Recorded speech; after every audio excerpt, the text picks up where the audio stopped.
Nah, kemudian masuk nih. Misalnya gua punya suatu benda kotak, kotak sempurna. Ya, misalnya kotak ini, gue bikin kotak sempurna. Bentar, kotak, kotak, kotak, kotaknya miring ya? Ah, ya udahlah nggak apa-apa. Anggap aja kotak sempurna. Anggap aja kotak sempurna. Terus kotak itu bolong. Ya, aduh, bentar. Kotak itu bolong. Ah, udah ribet. Ah, nah, kotak itu bolong.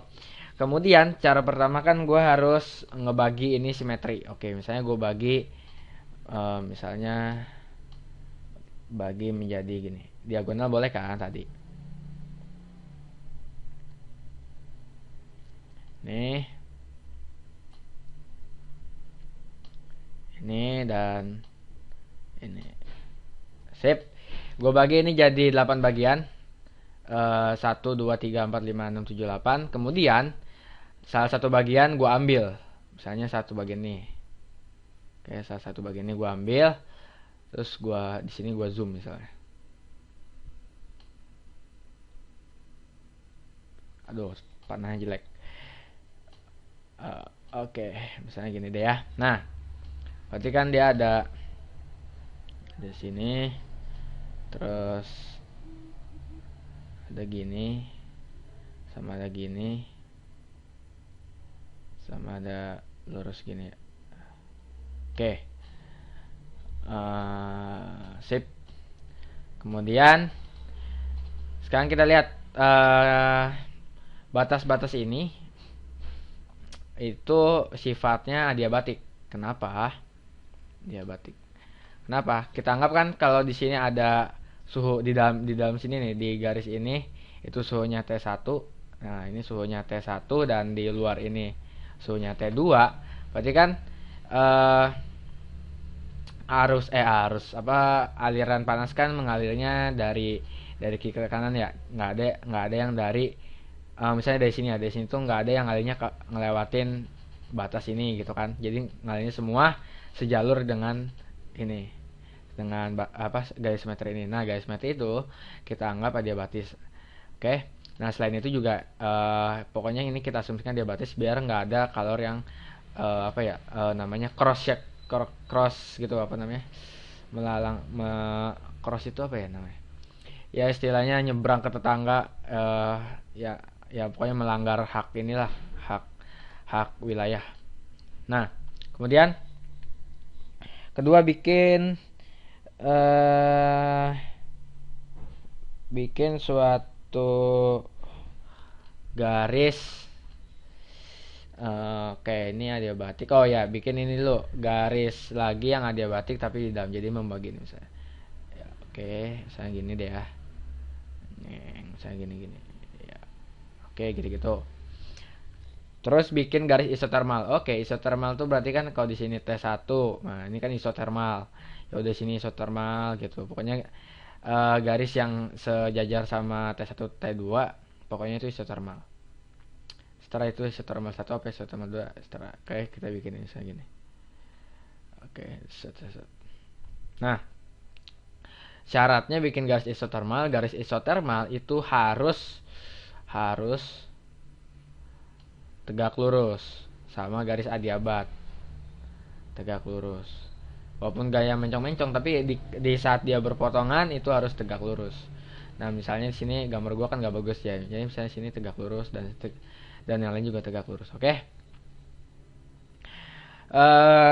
Setelah itu bikin ininya, arah apa namanya? Arah grafiknya ya. Arah perpindahan panasnya. Berarti harus arah dengan garis isotermal apa? Pokoknya harus masuk ke dalam kurve square, eh, kurva linear square. Oke. Kotak kurva linear. Masukin. Oke, nah ini key-nya. Misalnya gua ambil bagian sini. Oke, bagian sini itu berarti kan di sini ada adiabat. Adiabat di sini ada isotermal. di sini adiabat lagi. Oke. Pokoknya kalau arahnya ke sana diabat, ke atas isotermal. Ya lu tahu sendiri nanti. Nah, ini key-nya harus masuk ke dalam sini, harus masuk ke dalam kotak square Kelvinier ini. Oke. Kemudian kita kasih dimensi di sini. Ya, di sini kan ada suhu 1, ada suhu 2. Berarti di sini ada delta suhu. Oke, delta suhu. Kemudian di sini delta Y, misalnya ke atas itu sumbu Y, ke kanan itu sumbu X, berarti di sini ada delta X.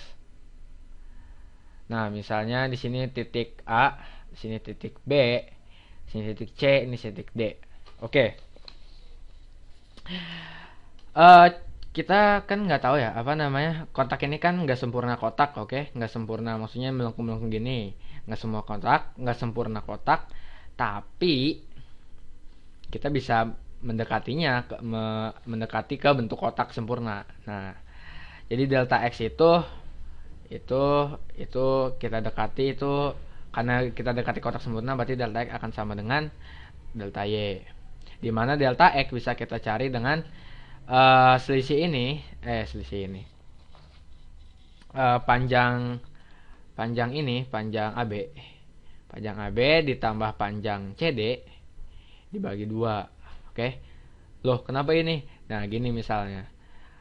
Kan misalnya gue punya kotak sempurna. Oke, di sini panjangnya 4 misalnya. Di sini panjangnya 4. Oke, kotak sempurna nih ya. Persegi deh.